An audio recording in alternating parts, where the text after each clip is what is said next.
Derivatives trading involves substantial risk of loss and is not suitable for all investors. Past performance is not necessarily indicative of future results. So stressful when the world's on fire. Good God. I can't look at this, guys. Like, my strategy is you buy it and you hope that you got a good spot. Yeah, but we all think you're crazy. You don't fight this. No way. The markets are freaking out and you don't think that anything is wrong? Come back tomorrow and I'll lose it all. Should be fun.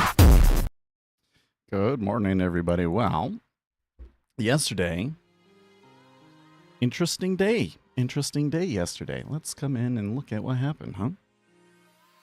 Well,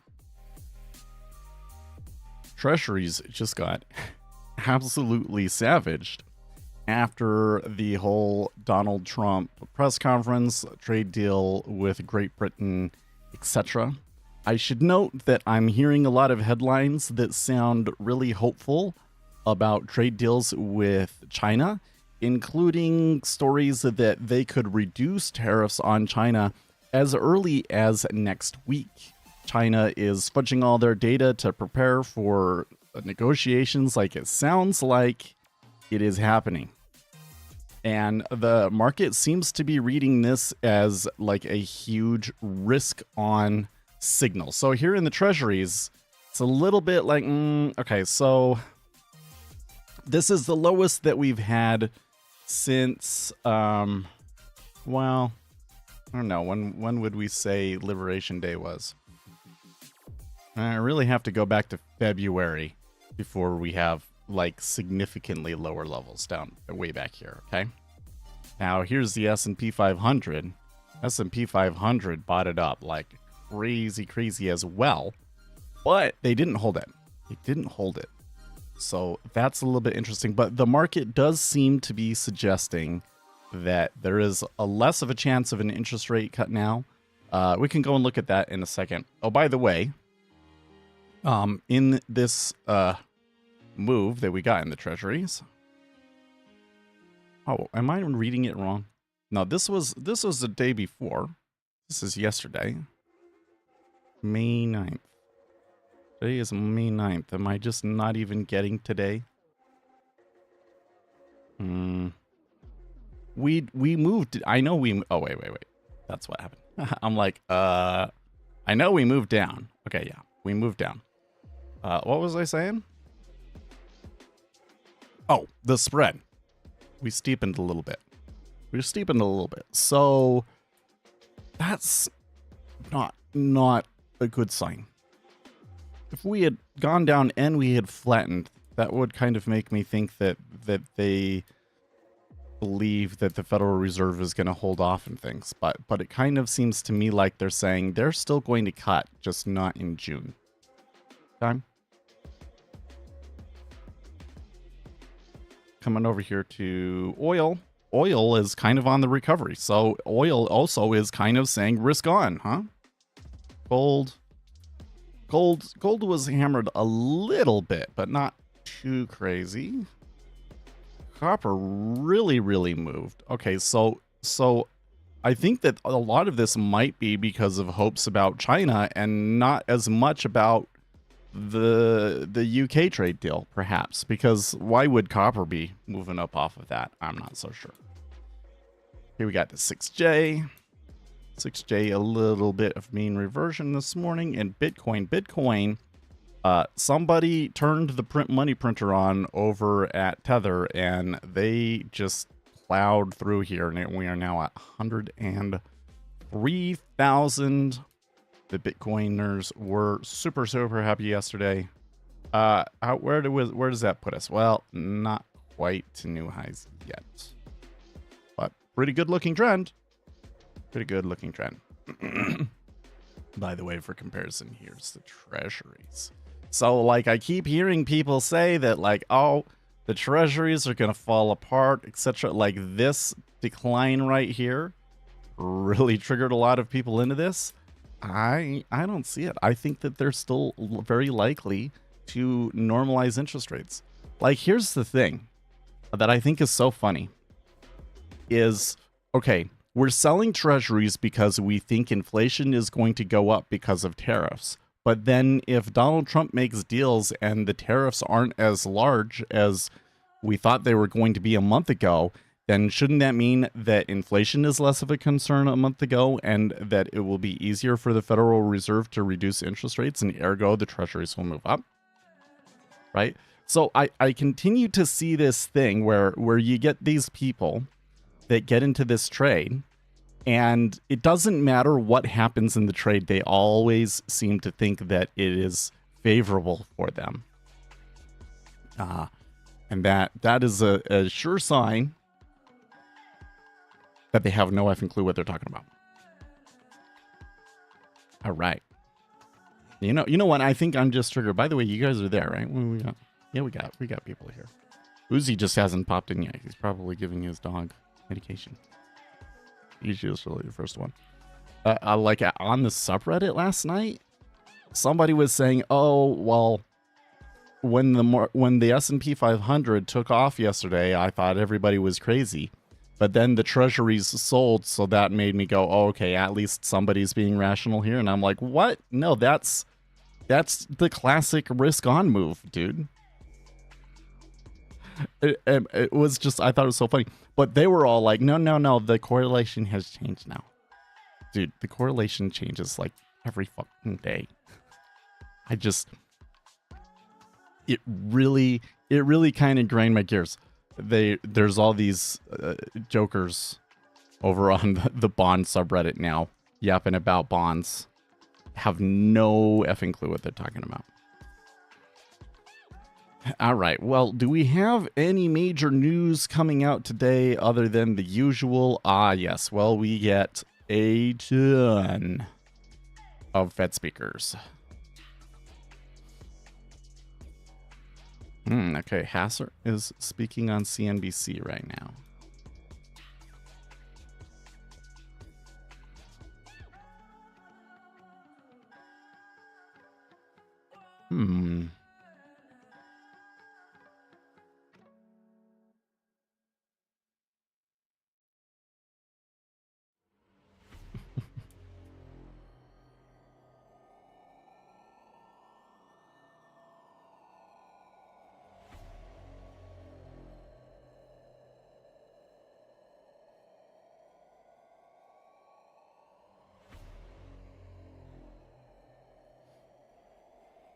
Well, the treasuries are on the upside, and I do kind of think I don't like to take trades on Fridays, especially not no news Fridays.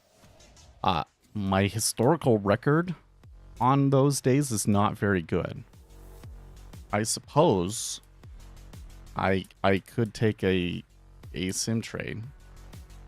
You know what? If they fill me. Oh, you know what? Though I have to get my thing all set up correctly here.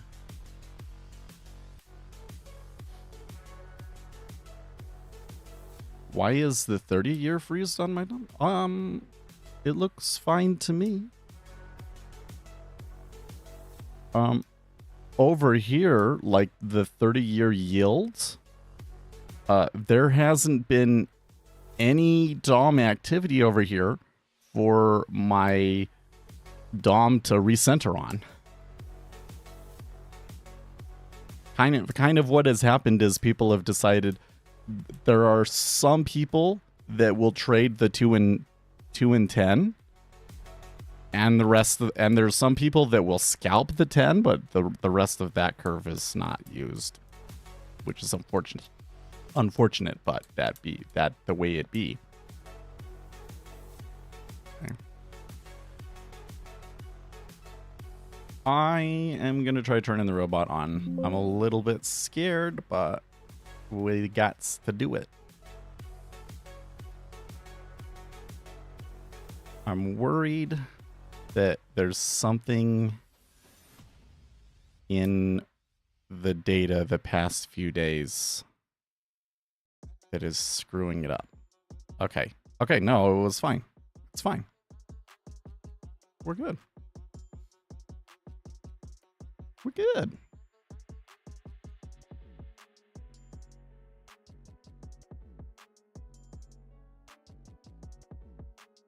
We have no idea what's going on. People in Discord are talking about Pakistan versus India. I have seen a lot of people ask, why are there not more discussion? Why is the market not concerned about India-Pakistan? Well, it seems to me that everybody thinks that there's going to be a lot of posturing on both sides, but that ultimately nothing significant happens.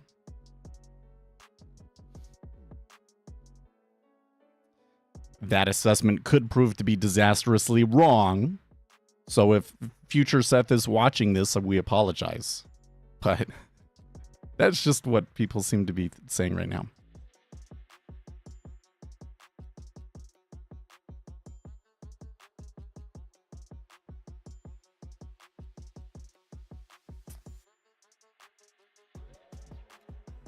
GOP sources I spoke to say the Trump millionaire tax does have the real potential to start a GOP civil war. If there was one thing Republicans had agreed on since Reagan, even in the disruptive age of Trump, it is that you cannot tax the rich to economic growth. This is Charlie Gasparino. It's fundamental, and there are good economics to back it up. Recall George H.W. Bush reneged on his no new taxes promise, and that was defeated. The economy stalled. It's a lesson every Republican conservative has been taught ever since. Years of conservative economic doctrine would be turned on its head. And to my supply side friends, for which there are also many to name, about the dangers lurking if you cave on this millionaire's tax to a president who is really ideologically neutral on just about everything, there's really no reason to be a supply sider. That's what you will be hearing from the left. AKA much of what you have been preaching for years is hot air. As for where I am, well, I'm just a simple country reporter. I cover this like a baseball game, and we are, as we say, in the fifth inning. I hadn't heard anything about a Trump millionaire tax. Let's find out the details about it. Trump millionaire tax. Did finally get filled on that second order at 25, but they're kind of playing around like that we could be here for a while, so.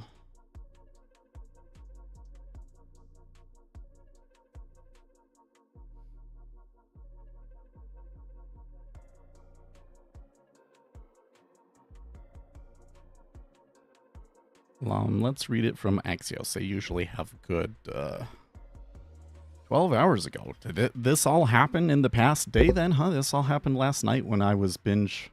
I got a new backpack for work, and I was looking for stuff to make it more techwearish. I was binging on Etsy.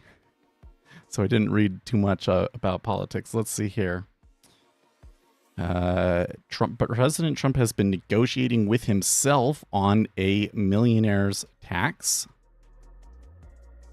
He's for it at the 2.5 million level after being against it at 1 million. Negotiating with his own party might be easier. House Speaker Mike Johnson will tell Trump on Friday that the House will deliver on the president's tax priorities, according to a congressional aide. Senate Finance Chair Mike Krapos admitted he's not excited about the proposal, before quickly adding there are a number of people in both the House and Senate who are. If the president weighs in favor of it, that's going to be a big factor that we'll have to take into consideration as well. Driving the news, Trump told Johnson over the phone on Wednesday that the House should increase the top rate from 37% for individuals making $2.5 million and up.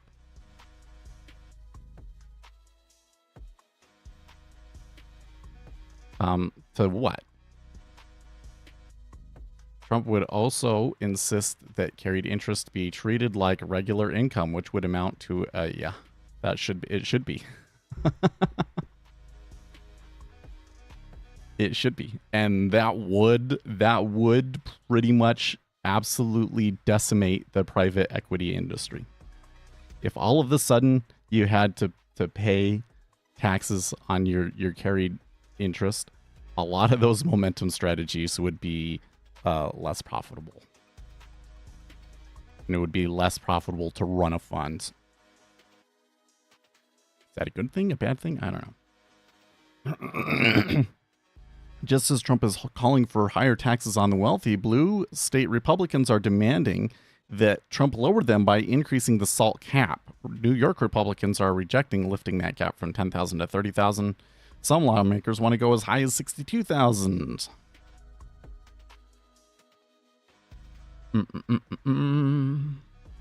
This story is not really telling me what I want to know. Why did I click on a Bloomberg story? I hate Bloomberg.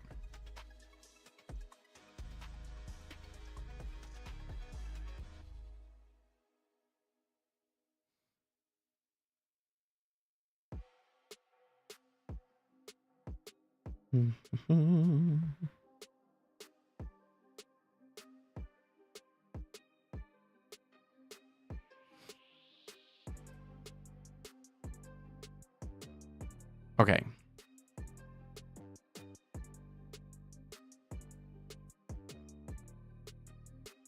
Trump and Speaker got Johnson strike down. This was in April. Oh.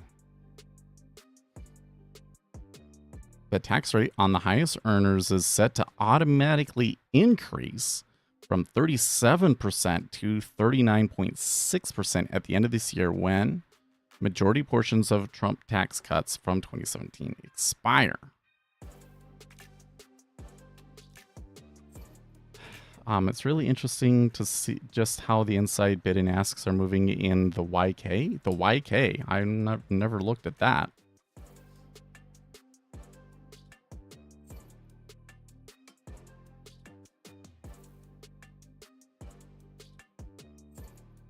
So I think that the number of people that are making over $1 million or are making over 2.5 million in income, like actually in income, there can't be that many people like that, right? But it would have to be small business owners.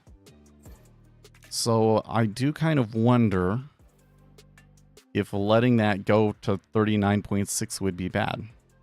I mean, wasn't that... If you have IQYK. Oh, no. That's 10. That's 10 YK.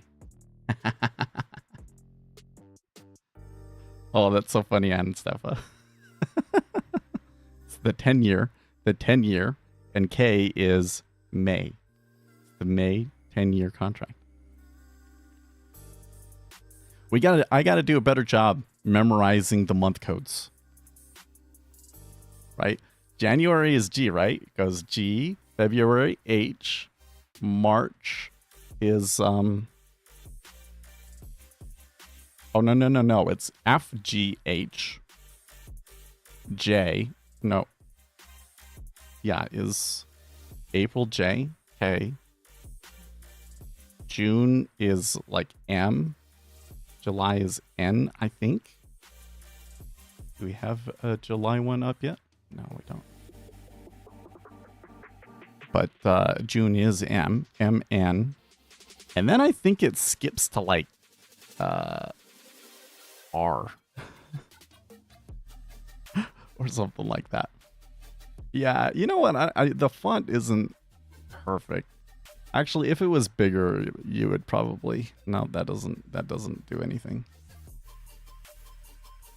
If it was bigger, you would probably see the little... to make it a 1. But you're right. Okay, so now your comment, I totally agree with you. Watching the inside bid and asks in that is really, really interesting. Lately, the liquidity had been a little flighty, but it has come back. But there does tend to be at least one tick spread here.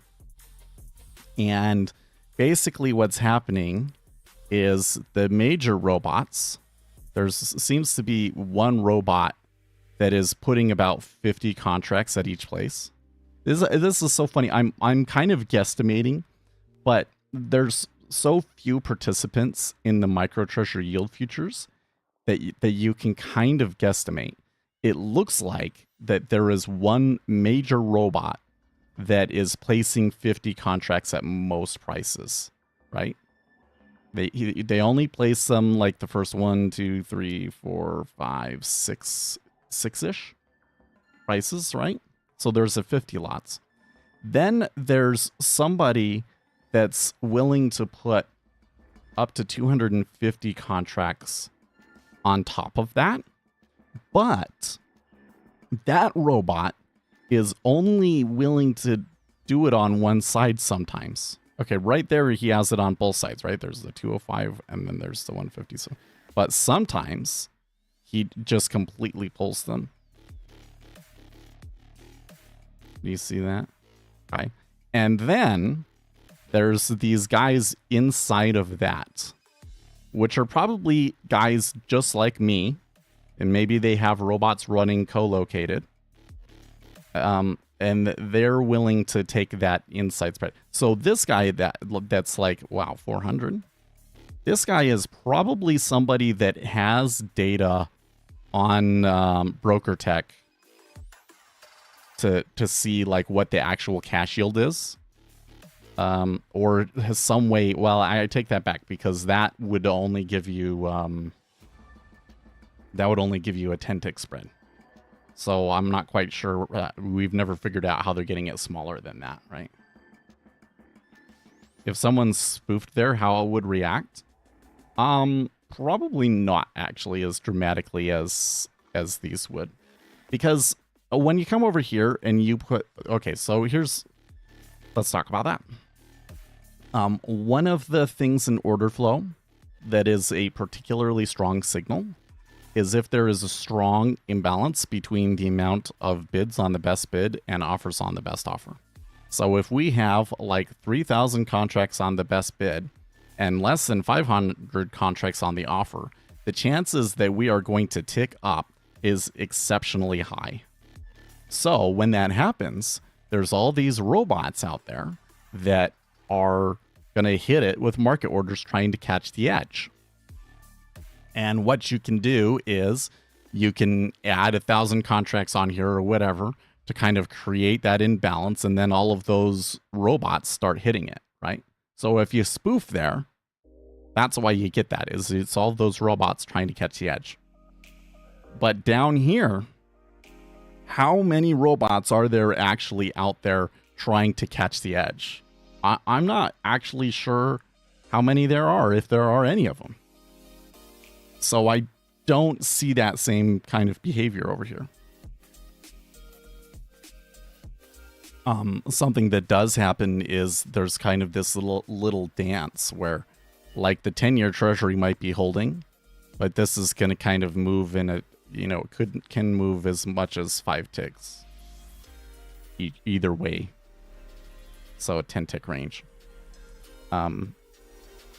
And so sometimes you can kind of watch and see, is this reacting as well to this?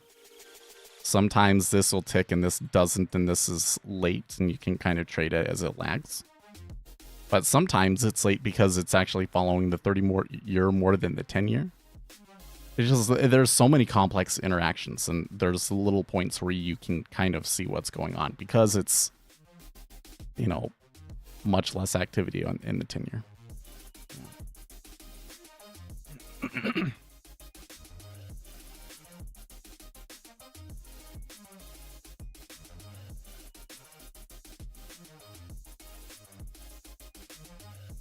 I kind of, this whole idea about raising taxes on people over 1 million, which would be just letting a tax cut expire.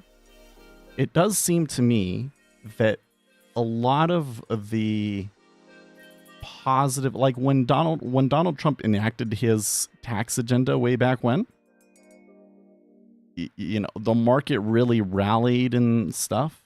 And I do think that was largely because of the tax cut to the wealthier Americans, that they anticipated that more of that money was going to go into the market. So if I'm going to raise taxes on millionaires. And, there is some evidence to suggest that a more progressive tax system tends to be better. But there's a limit on that. I don't know if that would be past that limit or not.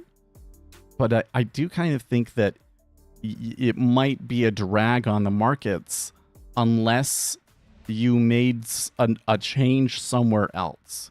Like you reduced the capital gains tax for smaller earners or something like that. That's still a really big one, is no capital gains tax for people that make under 250,000 net annual income. I think that would drive so much more investment out there.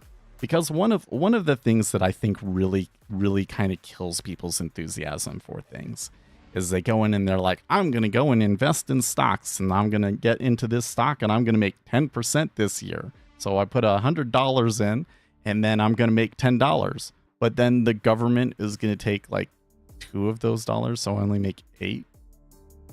And it's usually when they start doing the math on those sorts of things, it's kind of like, because of the tax, it never ends up being game-changing amount of money. So if regular Americans didn't have to pay the capital gains tax, I think that would encourage a lot more Americans to directly invest in individual stocks. I think that would be a good thing for the country overall. Okay, we recovered 25 there. Still kind of iffy. Not really seeing strong market buy volume come in either. We did get, the robot did take some trades there. Actually, it looks like it made a tick. Wait, which way is it? Yeah, it is long. Oh, okay. So it lost a tick. It lost a tick.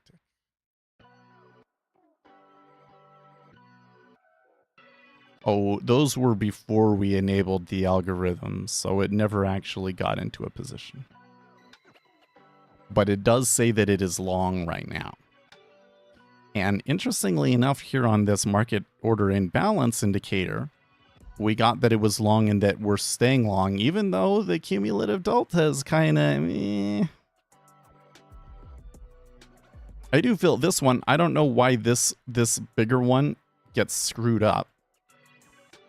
But I kind of feel that we should just take it off. I would like to replace it with something else, but I don't know. The big one is we still would want to make something that says, look at the order flow imbalance on the inside and determine whether we want to use a market order or a limit order. I guess today would be as good of a day as any to do it. Let's see, we're reading about taxes here. I think I understand that. So it is them allowing that one. So there is an issue, though, which is that they probably do need to find some more money. So where to get all of the math for their tax plan to work and everything, and to get it past Democrats and the moderates. I don't think that increasing that, increasing that tax on millionaires, though, will really do it. Like, if Charlie is reporting that, the Republicans are saying, no, I'm not going to do that. There's enough, the margin is small enough that probably kills it.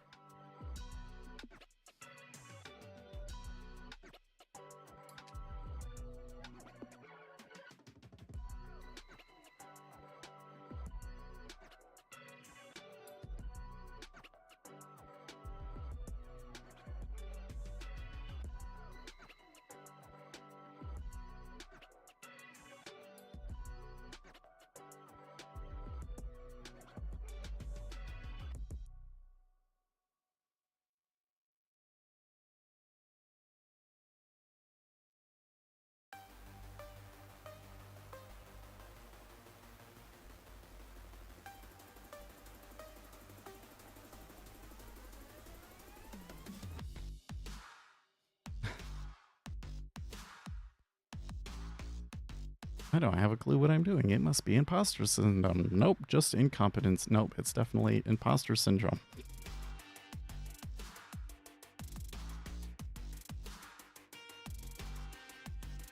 China should open up its market to the USA. Would be so good for them. Closed markets don't work anymore. Okay.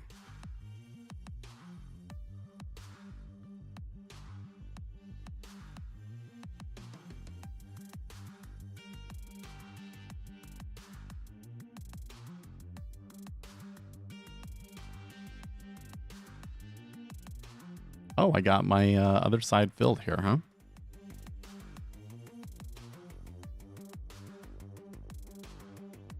Well, it seems to me that that worked pretty well.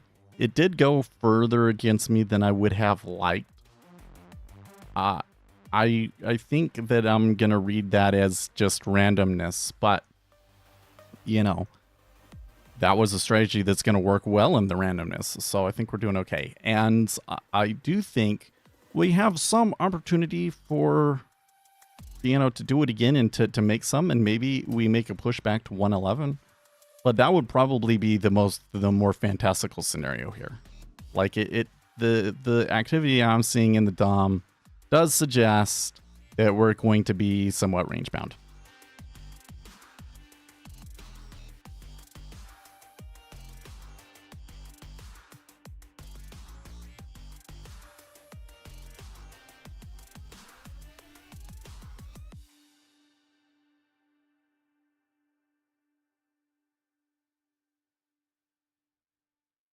I suppose, though, that a speaker could come in and say something, pushes us up or down. So that's probably the biggest risk that we're facing right now.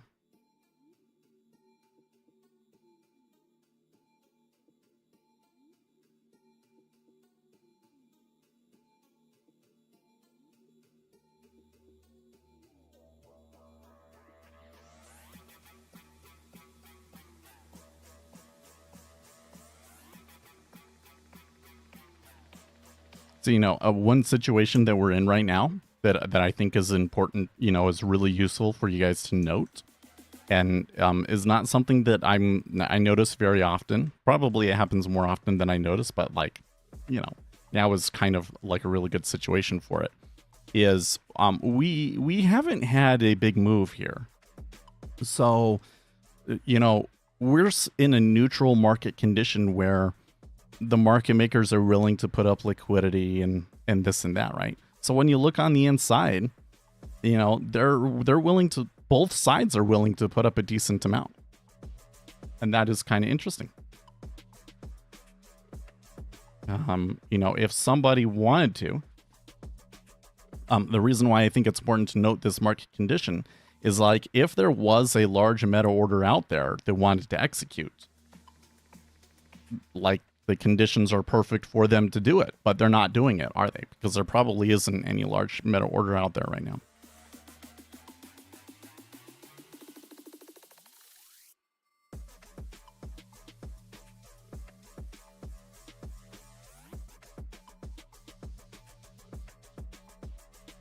Hence why me just playing a 2 tick game is working out so far.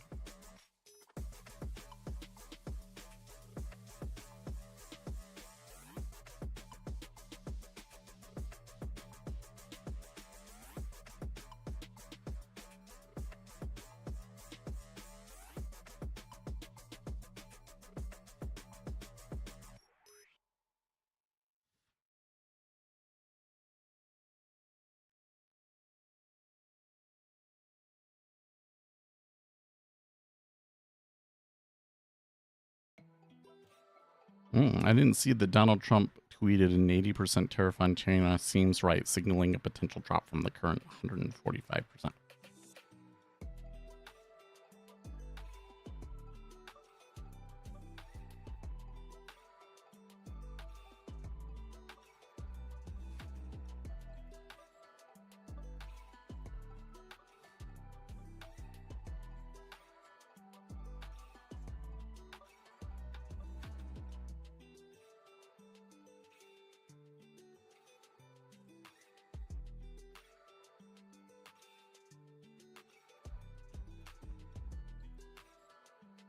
Why does the new ChatGPT hallucinate so much? I use Gemini 2.5 Pro and it generates logical, coherent answers while O4 is at DeepSeek R1's level of bullshit. Like, seriously, why is O3 better than O4 in this regard? That's actually a good question. I'm not sure if I've noticed that or not. I've definitely, like, the thing that annoys me about ChatGPT is that, like, half of the time, it's absolutely amazing. Like, I can't tell you in the past week how many times I'd ask it a question, I'd give it like an error message, and it figured out what was going on. The sort of thing where it's like, well, that error message doesn't imply that at all. How did you figure that one out? But it was correct. But then there's other times where what it said was just absolute bullshit. And it seems really like it's always on the extreme. I also often find it giving me complete BS on things that I would think should be easy answers.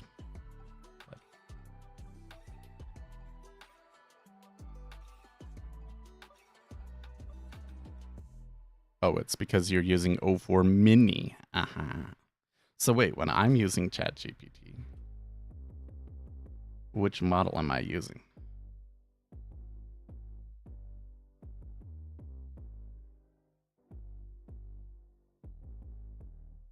It doesn't really actually tell me.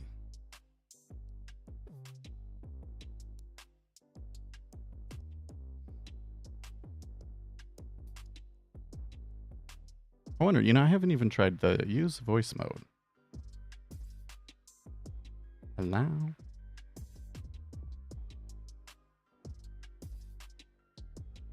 I'm kind of nervous to use ChatGPT voice mode, to be honest with you guys. I'm a little bit nervous.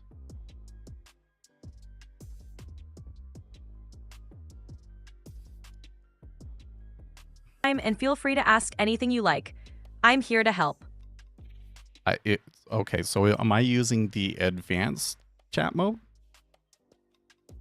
Yes, you're using a voice mode that allows us to chat in real time. It's a great way to have a conversation. If you have any questions or need help with something, just let me know. I thought the advanced mode could see my camera. Is there a way for you to see my camera? I can't see your camera or anything in your environment.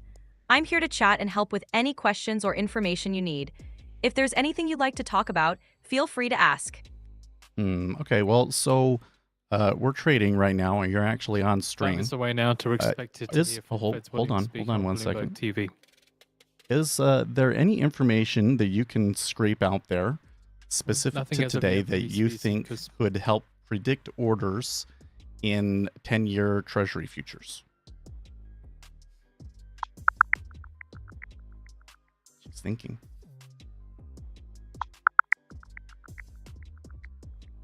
On May 9th, 2025, the 10-year U.S. Treasury yield stood at 4.384%.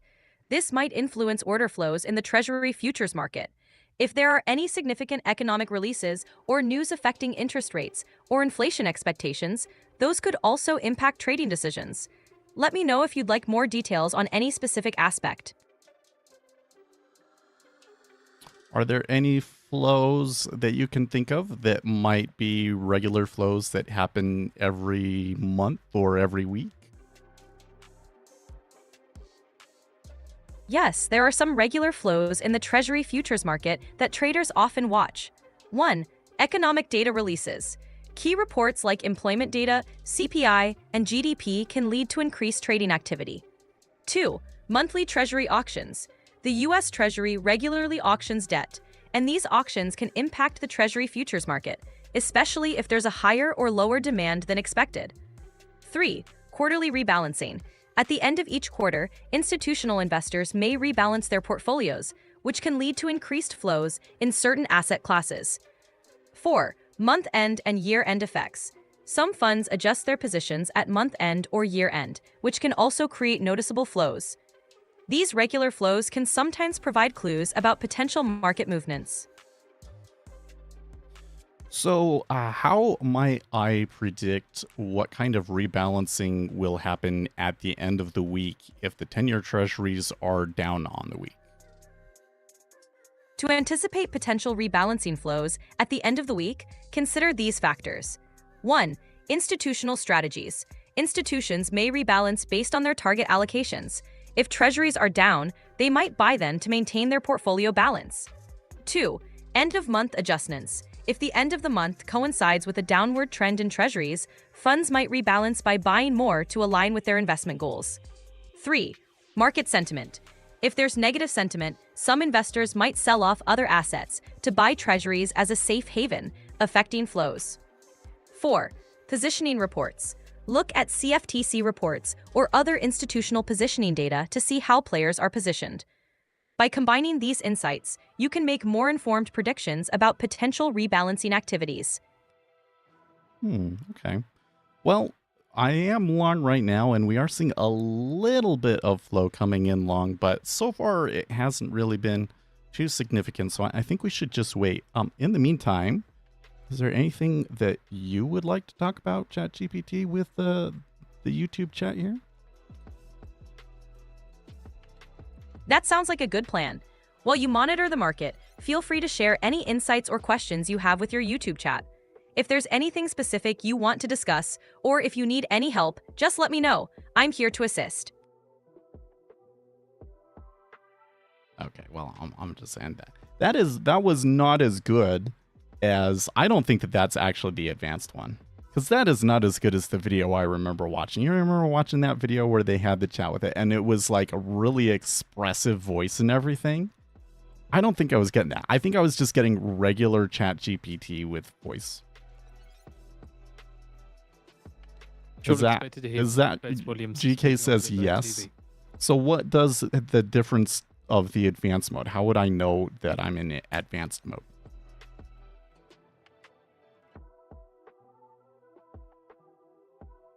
Might be thinking about Sesame. No, it was a ChatGPT video. It was a ChatGPT video, and they like that they were doing it on their phone, and ChatGPT could like see on their phone, and it was reacting to their expressions on their face and everything. It was like having a really fluid conversation with them. Let's see here. Did I look at the second report that you posted? I'm not sure. Oh, no, I didn't. I saw the first one and I was kind of like, meh. Because the whole thing, so the thing that we're trying to figure out is, are there things that we can look at that will help us reduce the amount of adverse excursion that we get? And, you know, so we asked ChatGPT about it, and I kind of didn't expect it to find anything too good because, well, both sides of the Fed mandate. I don't think that anybody's ever found that. And the first thing that we got, it just kind of gave us a bunch of nonsense because I think the context that we gave it was too general. It was just pulling BS off of Reddit and so forth. So he pushed back and tried to get it to be more empirical. And we got this one. By the way, why did you take this long? Well, so I was biased. So my thinking on the long was this. One, we're down on the week, and I think that rebalancing flows will be in favor of longs. People closing out those shorts for the weekend. Two, I think that the treasuries may have already gone down a little bit too much. You're getting selling in the treasuries off of them going, oh, we're having a good place to see what happens. Negotiations and everything. Maybe everything's fine. Maybe we're not going to have a recession. Okay, well, if that's true, the Federal Reserve is probably still set to reduce interest rates. So, like, the whole thing is that the Federal Reserve would probably already be reducing interest rates if it was not for the uncertainty caused by tariffs. So if the uncertainty caused by tariffs is being reduced, isn't that actually a positive for the treasuries in the long run? So I'm kind of expecting some of these shorts to be sweating it today. Now, I would say that I took the long. Part of it was I was more playing the range, and I should take that one off. First of all, it does look very likely that they will plow through the highs here at 30, but they haven't done it yet. They haven't done it yet. In fact, they haven't touched. Nobody's hitting 30 yet. They're probably gonna have to wait for a big order to come through for it to happen. But I am kind of like thinking about what do I have to do in terms of profit taking, because the change in cumulative delta is not very much. It's not very much yet. And Fitzwilliam says it's hard to so I'm speculate not quite what sure. the Fed will do. I'm not quite sure what to do because it's We have already this gone video from further than I would where normally. Fitzwilliam This is a situation that's kind of weird because it's already gone further than I expected, but there's like almost no change in cumulative delta. So what do? I don't know. I need to keep an eye on it. Before you read through this, perhaps look at the bottom to see if the sources are worth it. Dude, I got a new mouse at work that has like the infinite scroll wheel, and I just tried using that, and it didn't work, and it was so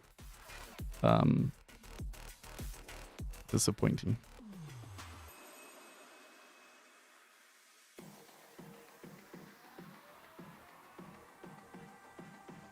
Well, let's read the bottom here.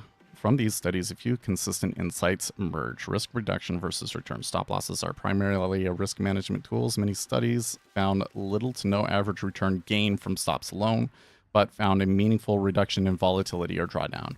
However, in specific cases, strong trends or crashes, stops can also boost returns by avoiding big losses. Optimal stop rate parameters. There's no one-size-fits-all stop. A tight stop will cut losers quickly, but can also cut many trades that would have recovered.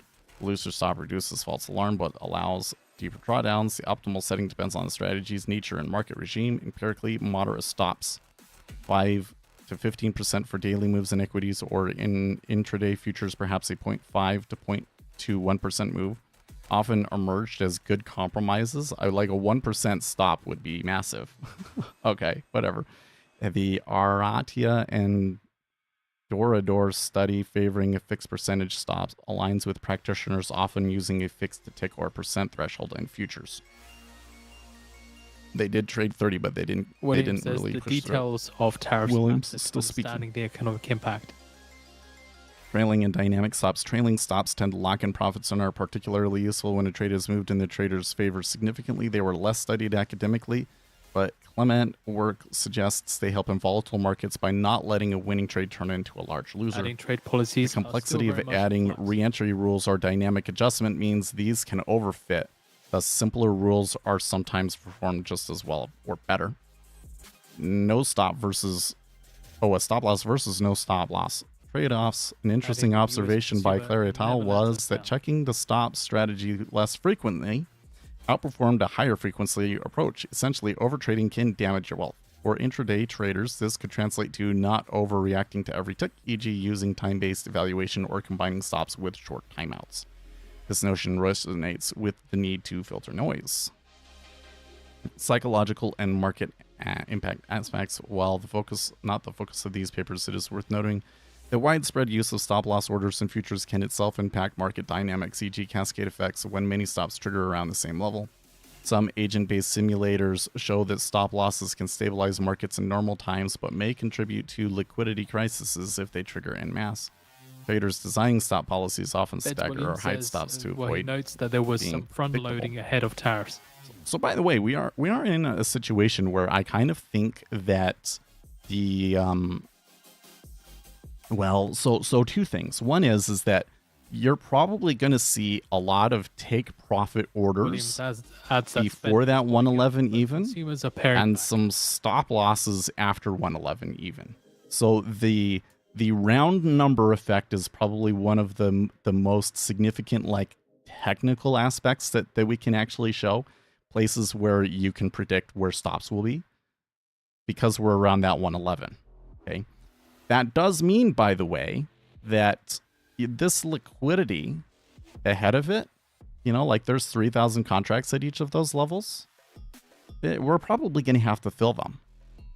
But the other thing that's going on is there are trap traders in this instance. Like these guys, they sold from over here. Nothing happened. They didn't get anything from it. I don't know. Maybe that was just a meta order and that guy is done and happy or whatever. But if there was like traders that had been holding it through this whole time, they're probably very unhappy right now.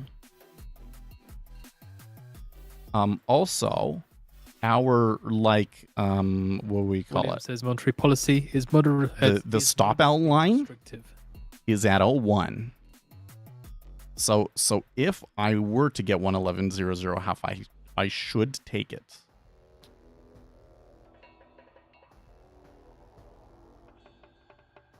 I'm a little bit nervous, skeptical about that.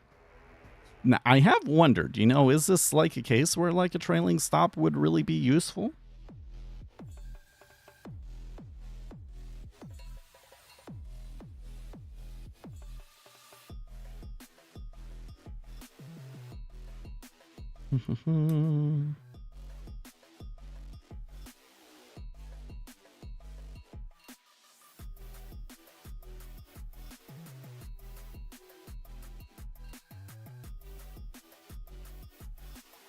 So I don't know if this one,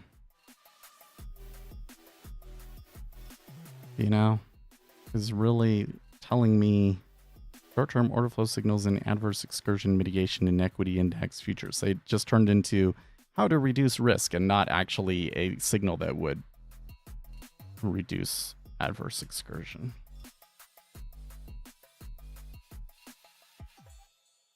Do you want to take a long on a pullback? But it's not great. I agree. Yeah, because it's like that's the whole thing is that ChatGPT is really, really good at if there's been discussion about it before in literature or on the internet, then it understands it really, really well.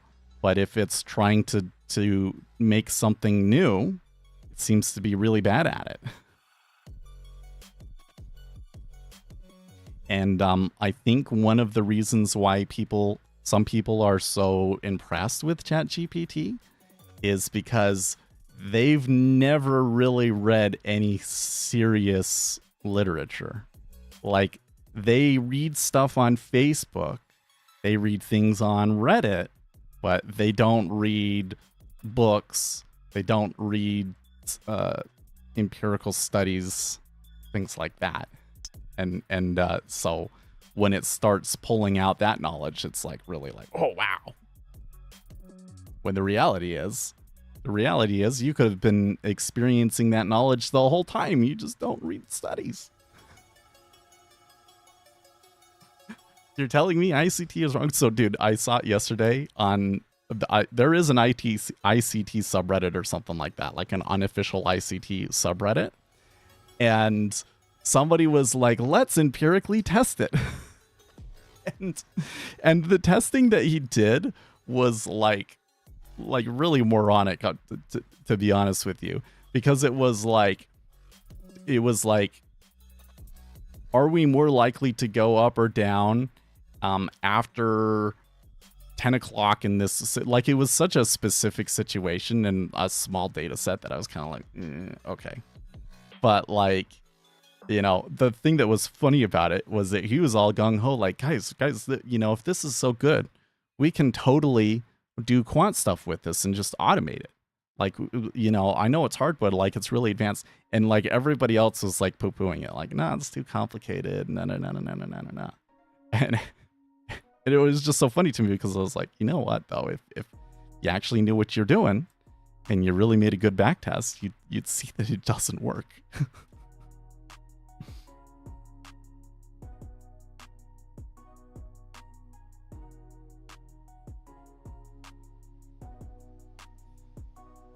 Yeah, I don't know. Reddit has really been frustrating me more so than usual because it really seems to me that the website has gotten stupider. So like, looks like it concludes John Williams's interview with Bloomberg TV. Williams was speaking on Bloomberg. All of the really smart kind of like I went to university sort of types on Reddit. That I think were part of like why Reddit ended up being like, I remember there was this one guy that he could tell you everything about crows, like just this really, really deep knowledge about crows, all this research and stuff. And I think that was maybe more Dig, but you know, it was that sort of a thing. And it seems to me that those types of people all moved to like Mastodon. Like basically the most advanced and socially liberal users left Reddit, but they're such a small portion of the overall Reddit ecosystem, right? So it's basically like you don't see a huge drop off in the amount of users or activity on Reddit, but you do see a huge drop off in the quality. Huge drop off in the quality. And then on top of that, there's just a lot of people hosting, you know, and it's kind of weird because we don't get any kind of bump on YouTube. Maybe I just need to make more information about bonds, and I'm not quite sure what kind of content I would do to kind of rank up there better.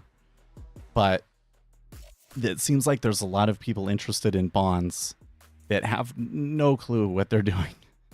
No clue how treasuries tend to behave, and they seem to think that they're geniuses, and it's just so annoying to me. It's so annoying to me. I'm hoping the rebirth of Dig is something better. My hopes aren't high, but I'm in the beta and they're really trying. I am too. I went and paid the, what was it, $1 or whatever to get into that. Okay, wait, before I talk about that, let's see GK's idea. I have a weird idea, and yes, it's totally clickbait, but I was watching your older videos, and I'm curious, I do still have the bird. Well, one bird. He's alone now. The marker on open imbalance. But he's downstairs, so kids spend a lot of time downstairs. He's not lonely. You know, I was really concerned that he'd get older and, you know, we have babies around and everything and we wouldn't be able to get him out as much and that it would like really hurt his mental health and his health and everything. But it really hasn't. Really hasn't. He's still really happy down there. But one of them died. They didn't last very long for whatever reason. And the parakeets kept dying and we're just kind of like, I can't handle another parakeet dying. So we just have Jerry. We just have Jerry. Bring the birds back. Dude, there's this girl on TikTok that really the reason she was kind of going down the cosplayer pipeline. Like, it's kind of funny.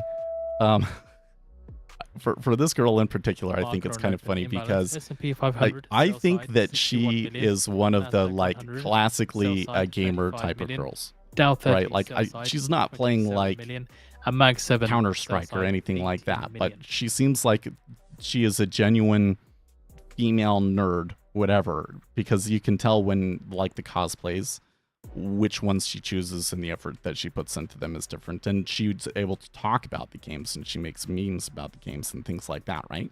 But none of that ever really took off for her, and the reason that she became famous was because of the bird. Because the bird that she had that was a sun conure, it was just, you know, some sun conures like to perform for the camera, and that bird definitely did, and she did such a good job. I loved watching those videos. So there's definitely a space, and Jerry does perform for the cameras a little bit. Do you use a TPO chart? No, not really. So let me tell you, Ahmed, that this is kind of an interesting thing, and I do talk about this a little bit in my video improving volume profile. You can go back and watch that. But basically what happened was time price opportunities was basically invented in the 80s because like that was the best that they had at the time, right? They didn't have the ability to go in and filter through every piece of volume and mark it as buy or sell and then put it into a profile and things like that. So they used time price opportunity. And there was this whole thing that like that the CME was providing data for people and all of this sort of stuff during the 80s. And then essentially all of a sudden it just kind of stopped.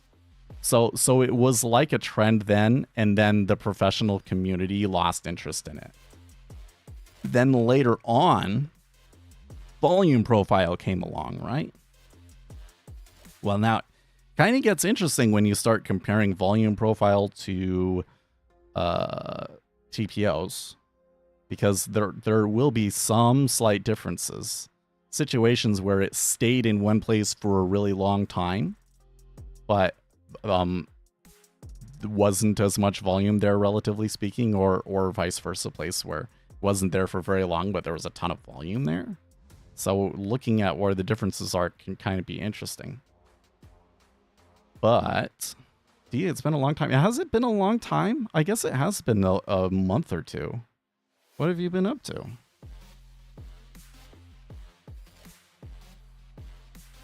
Yeah, the bird just draws the video in it first, and then you provide the rest. Maybe. What? Oh, your work season gets busy? No problem. I don't know. If there was any time to kind of skip, like we had a particularly volatile time that, like, yeah, you could have made a lot of money off of it, but from what I can see, most people lost. Most people lost, and now what we're in this time period where, like, everybody's still kind of a little bit excited and is really trying to make money from it, and it seems like there's not quite as much opportunity available.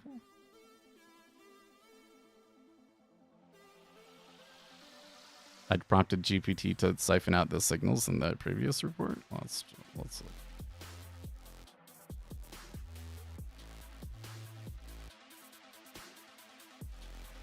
Order flow imbalance, bid size plus canceled asks minus ask size plus canceled bids. I did see that one when I was kind of browsing through things, and I've kind of thought that was an interesting calculation. Pakistan Air Force says more than 100 bid ask queue imbalance. So that's the one where I want to determine whether to use a market order or a limit order based on the bid ask queue imbalance. Okay. Full order book imbalance. Net buy minus net sells. Okay, so that would be cumulative delta. In COSPI 200 index futures, a one delta rise or one omega rise in imbalance lifts next bar returns by 2 to 4 basis points. Predictive power persists up to 20 minutes. Ooh. Signed order flow forecast via Hawk's intensity. Whoa, wait. Hawk's forecast shrinks MSE of future OFI by 15 to 20% versus FAR. Okay, I do not understand what the results of that are, but I had just not thought about using a Hawk's process on signed order flow. Yeah, this video, improving volume profile, market theory, and auction theory. Yeah. It kind of goes a little bit into the history of it and then explains why how the ideas came about and the problems with them, and how our current knowledge is better now.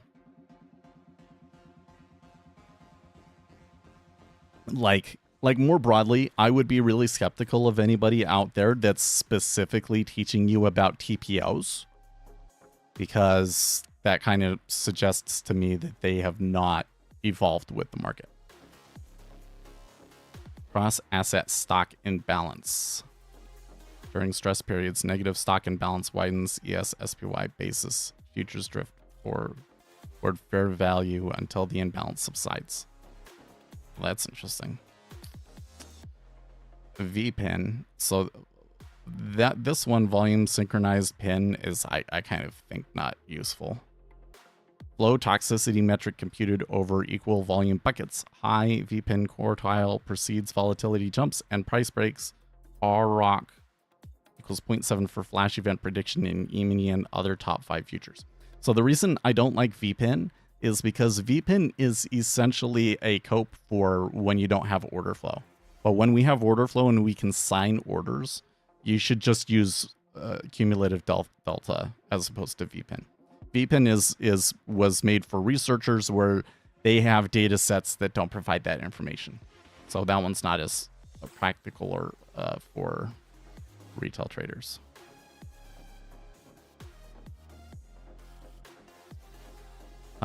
Tick-to-tick scalping, combine signal 1 and signal 2 with the sign of order flow only when QE agrees and the spread is still... Well, okay, so now it's trying to say, like, let's combine these and do trade specify. Event-driven / auction windows, monitor cross-asset imbalances around scheduled news or closing auctions, fade rich futures basis, or step aside when VPIN less than 95% off. One of the things I wish I could do... Yeah, it sounds very tenuous. So it's interesting that it did go and it did find like actual research, but I don't know if it really found anything that's super practical for us. I really wish that I had access to like pure commodity data. Like here in the treasuries, it would be broker tech data. I can go on broker tech and I can see what they are pricing bonds at on broker tech versus what they are doing it on the futures, and like calculate and study changes in the basis itself. Because my understanding is that a lot of the order flow that we see is coming from basis trading in the end. So how would you prompt it further to ask for something helpful from us? I don't know. Oh, that's getting another long signal, is it? Huh? That's interesting.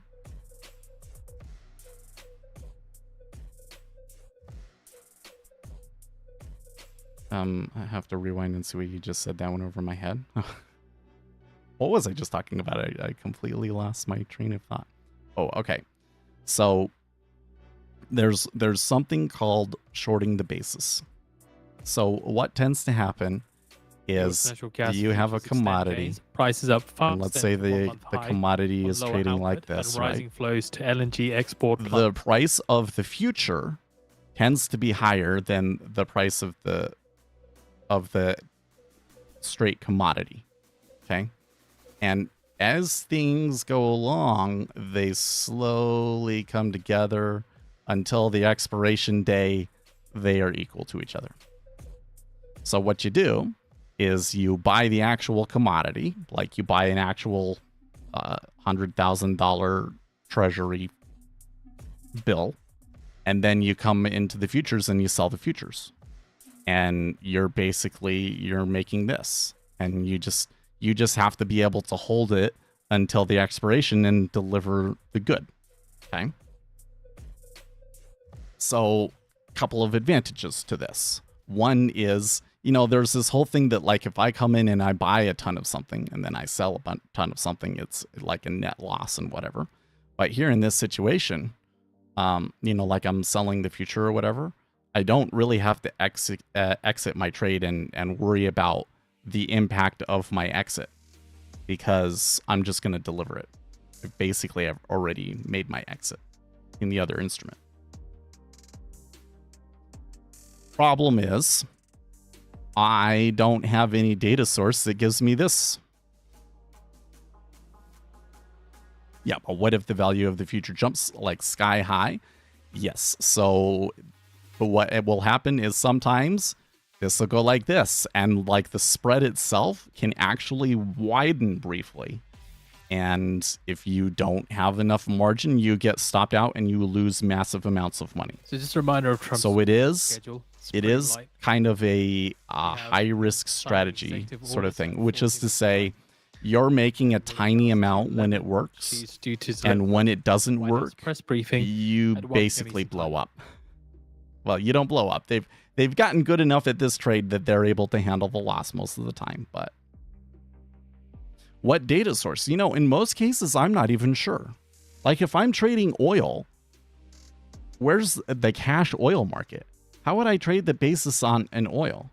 Maybe these institutions, like if I'm working for British Petroleum or whatever, maybe they calculate their price based on factors, and they use that as their cash for a basis trade. But I would just simply like to chart, like, so here's the thing and here's the basis, right? But then there's another thing, which is the difference between these, right?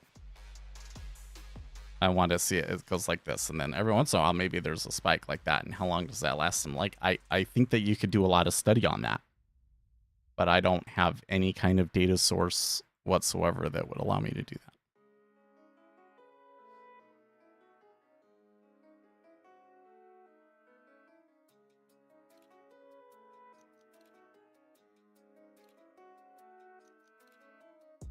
Now, 11. But it kind of seems to me that there was not enough strong enough flow to get us there. And I think that some of it might have been, is E-mini as SPX? Yes, that would be. That totally would be. So you can go and plot the difference between E-mini and SPY, for instance, or just SPX in general. Or calculate the value of the index yourself from the constituent parts. And what you're going to find, by the way, is that that difference tends to reflect the cost of holding the future. Like, you have to borrow money to do it, and so you pay a certain amount of money in interest, and it will reflect that. If it's a hard commodity, there's like, you have to deliver it, right? You have to do transportation costs. So you like calculate all of those different factors. And that's kind of reflects, that's what the basis is reflecting. But if you're not actually a producer, you're just pocketing that basis essentially. I've been so absorbed that I missed the market open. You know, it didn't make the ding sound, I think. Have you done work on breaking the volume down further, such as how many trades it took to make that volume and the percentage cost per trade? I am not sure what you're getting at, to be honest. Not entirely sure what you're getting at. Yeah, where was the ding? It should be on. No, it is right here. Sometimes I don't hear the sound, or it gets preceded by something. Oh my gosh, I took that trade off and now it's gonna go, huh? So Trump on Truth Isn't that Social classic? Oh, Donald Trump is talking. MSNBC, the worst there is on television misrepresentation, is so He's far attacking knowingly CNBC. off in their statements about me and tariffs. He's attacking CNBC. Waiting on that track. Yeah, yesterday I didn't have the time to come in and try and run it. Maybe I have an old version of it. Do I have an old version of it?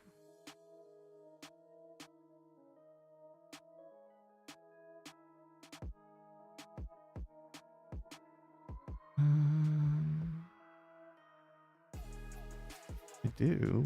Which one was the most recent? 16 p.m. Does this one have the sick break?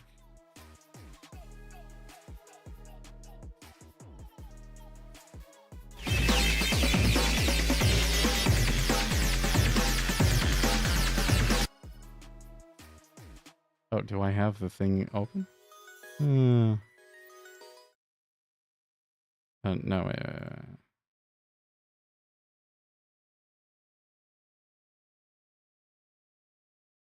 Think they'll make it to 111? Here you go. I'm gonna make the volume all the way up here. You pray to me, your lucky star, you're singing satellite.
That's all I'll play though, because if I do, well, it probably will already mark me, but it will probably already give me a copyright strike. But I don't want to push it.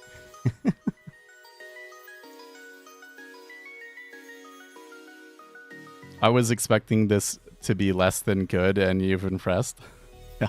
You know, the funny thing is, so I'm just looking at this. 2024-05-24. So I actually made this version almost a year ago.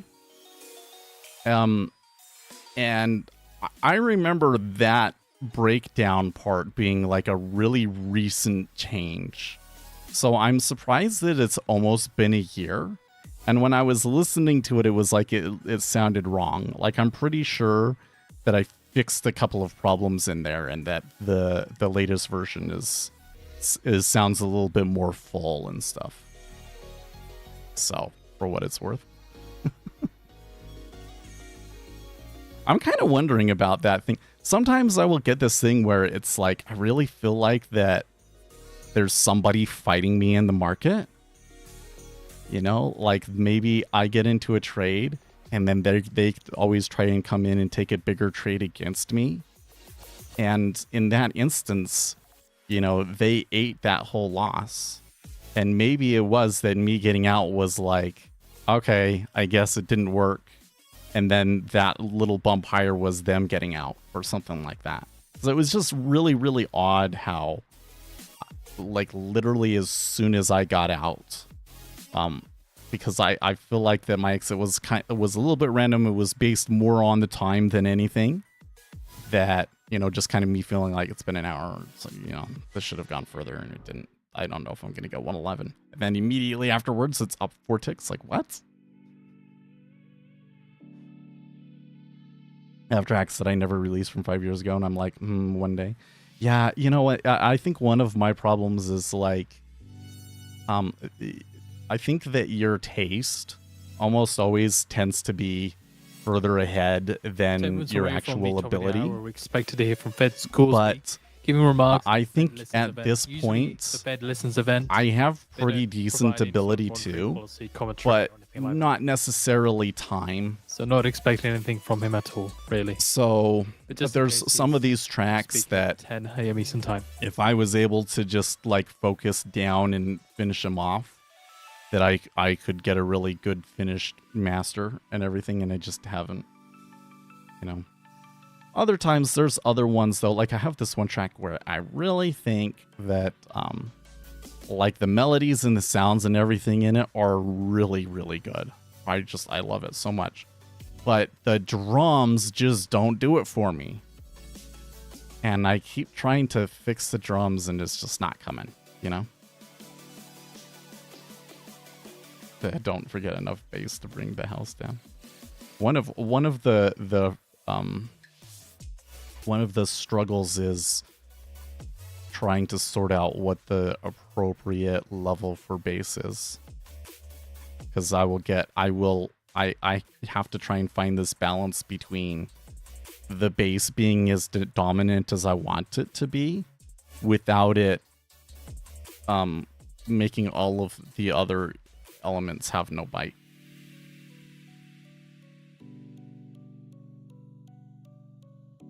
It cracked 1 million monthly listeners on Spotify and just lost my nerve. Wow, really? You know, the thing is I never put any of my stuff on Spotify. So I think what kind of led to was, well, so I think that there was 3 things. One was I wanted to DJ, and I wanted to DJ like on the main stage for big headliners and everything. And I basically got myself to the point where when headliners, like I did it for BT and I did it for Above and Beyond, and you know, there was like 4 or 5 acts like that I did. But especially after I did Above and Beyond, I was like, okay, I reached my goal, and then I didn't really have anything to push me further, you know? But then the thing was, at the time, Spotify was not a thing.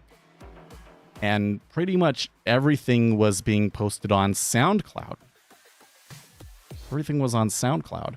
And I did a lot of stuff on SoundCloud. And nothing ever really did super well, but it was just like maybe I would get 1,000, 2,000 listens or something like that, despite me really, really trying really hard to promote it and stuff.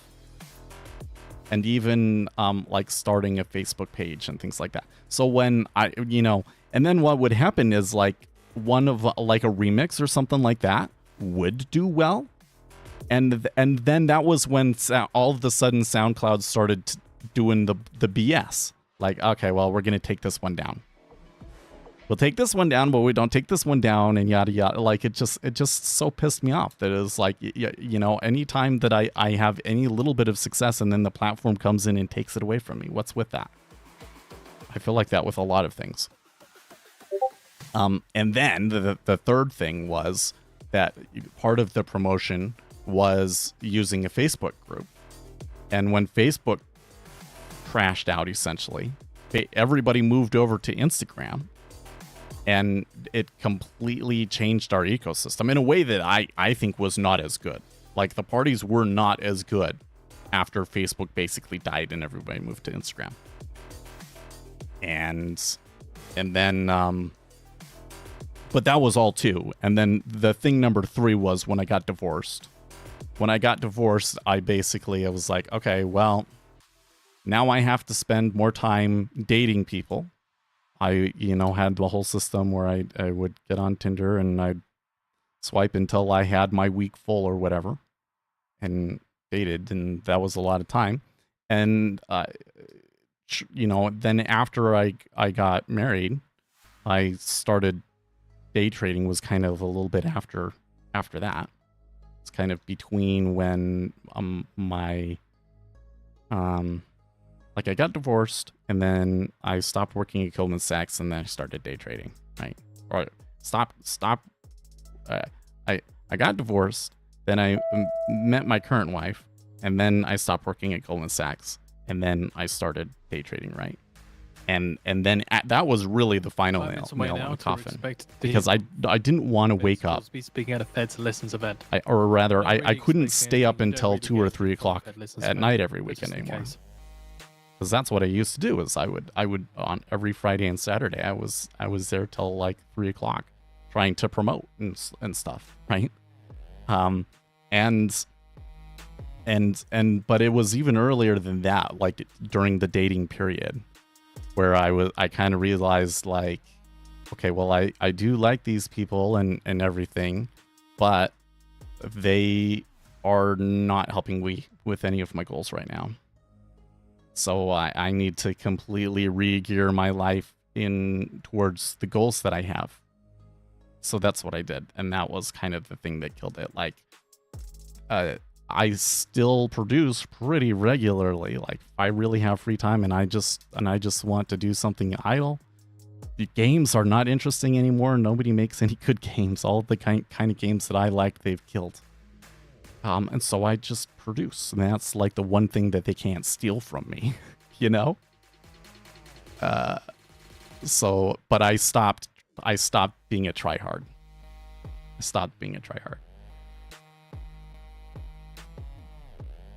Oh, you sent, okay. Yeah, but all of that was to say, I never actually got on Spotify and tried on Spotify. Oh, okay.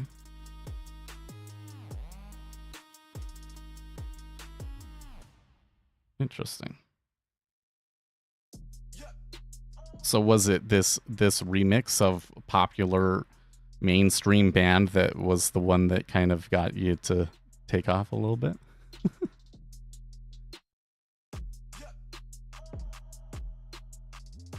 What news to feed you? Yeah, Financial Juice, link in the description. Affiliate link. Helps the channel out. Appreciate it. By the way, where's our stop out? That's all the way up at 02 now.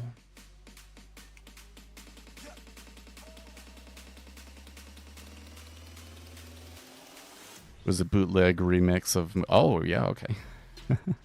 Yeah. So I do wonder sometimes, okay, if I had continued being a tryhard, would I have had any success on Spotify? But then everything that I look at kind of suggests to me that like it's not a very good gig, you know? So I don't know. It's kind of funny. I was Order filled. I guess I'm very often thinking, oh, did they just exit there? Just exited. Caught a profit.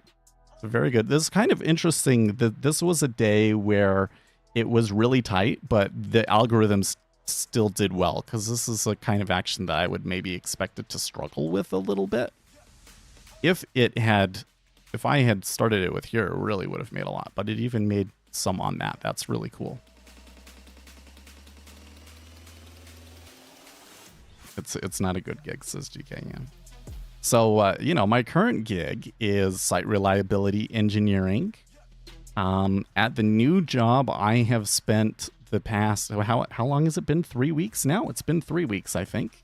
I've spent the past 3 weeks managing Terraform infrastructure. So, like, they had this new application they're putting together. They have a production and dev environments for it, but they didn't have a QA environment. And duplicating those environments to this QA was really hard. They had some Terraform, but it was like they did not keep it up, and it wasn't complete, because I think that there were some parts where they just didn't have the time to put the effort into like make it perfect. Like, I run it and absolutely every little piece that I need is set up correctly. Sometimes that can be hard to do because you have like this element has to reference this element, and they would just do those things manually, right? So that's kind of what I'm doing. It will morph into, we're getting more observability tools, we're getting more testing tools and fixing up their pipelines, and then I will be spending more time just keeping things up and running, right? Okay, so that's what I do right now. Everybody seems to think that AI is going to take over. Well, I don't know. Like, I see a lot of business guys talking about it, and I don't feel like they really know what they're talking about. And, like, I don't think that the AI can come even close to replacing my job. I'm more productive because of it. I am. But, yeah, terraforming. It's a tool that essentially allows you to create cloud resources. No, not like on Mars. It's basically it's cloud engineering, essentially. Oh my gosh, it's 8 o'clock. I did not hear the bell 5 minutes ago. Maybe I did, and I was just kind of like, well, we got to be real quick. We'll end this. I don't know if we'll make it up to 111. I think I will leave the robot going here because it's doing okay. We'll see if we get far.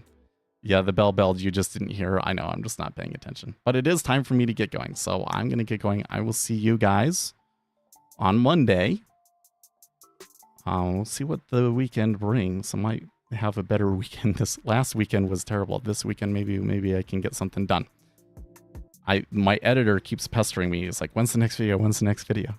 He really wants me to make more videos. He's so supportive, but I don't have the time right now. So hopefully soon. See you guys Monday. Stay excellent, team.